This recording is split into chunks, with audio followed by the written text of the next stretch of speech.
आप सब बताएं, आप ये काम हो जाने वाला लग रहा है आपको? देखिए 2047 का जो विकसित भारत का मॉडल है, ये उसके लिए काम हो रहा है। ये अगर आप, क्योंकि आप अगर इसको देखेंगे तो अभी इसमें पार्लियामेंट्री कमेटी पहले विचार करेगी, चलो एक ही सत्र में, अगले सत्र में रिपोर्ट दे देगी, वो हो जाएगा। इसका जेसी होना है, मतलब जुडिशियल रिव्यू होगा।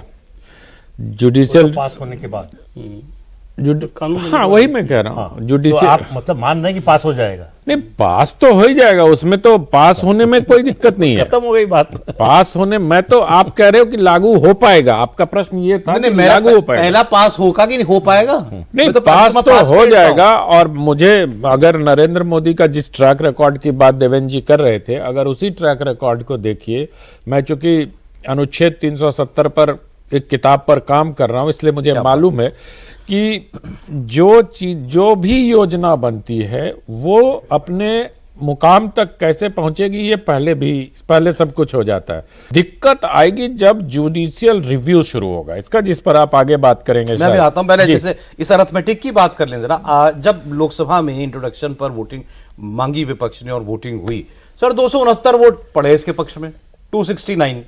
मैं तो कह रहा हूं एनडीए के अपने 293 हैं, आज के एनडीए के 240 बीजेपी के अपने, सीओगी मिला के 293 के सामने 269 वोट पड़े थे, जबकि विप सब लागू था। और इसको पास करने के लिए आपको 2/3 चाहिए। ये पार्लियामेंट का इतिहास उठा के देख लीजिए, ऐसे 100 उदाहरण मिल जाएंगे। वो अर्जेंसी नहीं थी, मालूम था कि कितने पर ये पास हो जाएगा, उतने हैं, खत्म हो गई बात।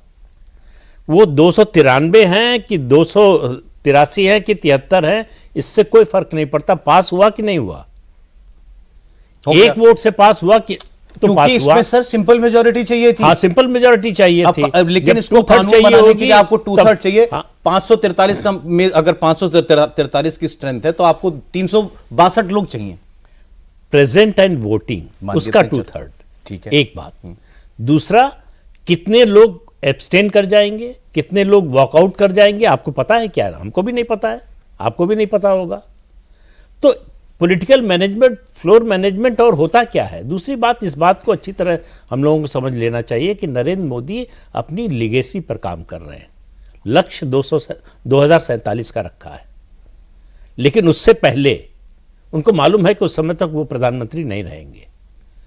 उससे पहले ये जो वन नेशन वन इलेक्शन का है, वो आज उनके मन में अचानक नहीं आ गया है, प्रधानमंत्री बनने से पहले से उनके मन में है। एक बात। दूसरा, जो आपने प्रधानमंत्री बनने से पहले से, हाँ निश्चित रूप से आपको कम से कम ऐसी 50 योजनाएं मिलेंगी जो वो मुख्यमंत्री रहते हुए या मुख्यमंत्री नहीं थे तब से सोच रहे हैं, तब से उसके बारे में विचार कर रहे हैं, लोगों से बातचीत कर रहे हैं। ये जब हो रहा है, सामने आ रहा है, तो हम लोगों को पता चल रहा है। दूसरी बात यह है कि आप मानकर चलिए कि 2034 में नरेंद्र मोदी ये चुनाव करा कर जाएंगे, वन नेशन वन इलेक्शन का। 2034, मेरा मानना है कि 2034 में निश्चित रूप से होगा। और दूसरी बात यह है, जो जुडिशियल रिव्यू की आप बात कर रहे हैं, ये पहली बार हो रहा है क्या? आजादी के बाद 4 चुनाव इसी व्यवस्था में हुए।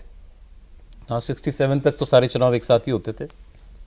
तो ऐसा तो है नहीं कि कोई नई चीज लाए हैं जो संविधान के में कभी आ नहीं सकती। ये मेरे पास ऑपोजिशन के सारे बयान है जो लोकसभा में हुए हैं सर, उनकी माने तो आसमान टूट पड़ेगा, धरती फट जाएगी, लेकिन ये बिल नहीं पास होने देंगे।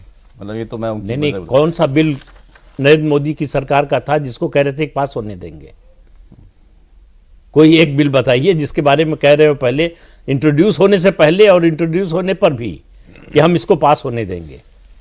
अभी आप देखिए, बजट सत्र में वक्फ का बिल पास होगा, विपक्ष उसके लिए भी तो कमर कस के बैठा हुआ कि नहीं पास होने देंगे। तो वो बहुत दूर नहीं है, कुछ महीने की बात है। वक्फ भी होगा, आपने कहा वक्फ भी होगा। हाँ, और आपने जीएसटी वाला अच्छा उदाहरण आपने याद दिलाया कि जीएसटी अगर हो सकता है, आप किसी से उसकी फाइनेंशियल पावर राज्यों ने अगर अपनी सरेंडर कर दी एक तरीके से, जरा सा कटौती कोई राज्य बर्दाश्त नहीं करता था। ठीक है। दूसरा, आपने और कहा उस समय जबकि बहुत ही फ्रेगमेंटेड पॉलिटी थी। और अरिथमेटिक पर, नंबर्स पर सभी लोगों का आप कहना है कि भाई अगर ये बिल लाया, इंट्रोड्यूस किया गया है, तो व्यवस्था होगी, सोच लिया होगा। सोच लिया होगा। अभी क्योंकि सौरभ जैसे ये सोचो आप ना नहीं, कि ये अगर ongoing 2029 के process है, बाद ऐसा नहीं है कि आज तय कर इसको लिया कि करना है, ये हाँ, वोट तो देंगे। उस समय क्या नंबर सिस्टम रहेगा, कैसे काम होगा। लेकिन ये तो पता होता है ना इन लोगों को कि हाँ अगर हमारे सामने जब टास्क आएगा तो हम कर लेंगे। आपको पता ही नहीं है, जैसे 2029 में अगर ये जीत के, अभी जो सरकार के लोगों से आप बात कीजिए, बीजेपी के बड़े लोगों से बात कीजिए, तो ये समझ में आता है कि 2029 का सबसे बड़ा नैरेटिव इनका होगा महिला आरक्षण बिल को लागू करना।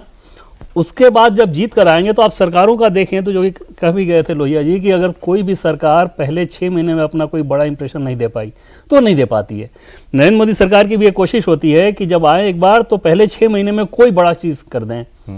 संभव है कि 2029 में अगर अच्छी जीत मिली महिला आरक्षण के नैरेटिव के बाद तो उसके बाद आकर फिर 1 नेशन 1 इलेक्शन पे ये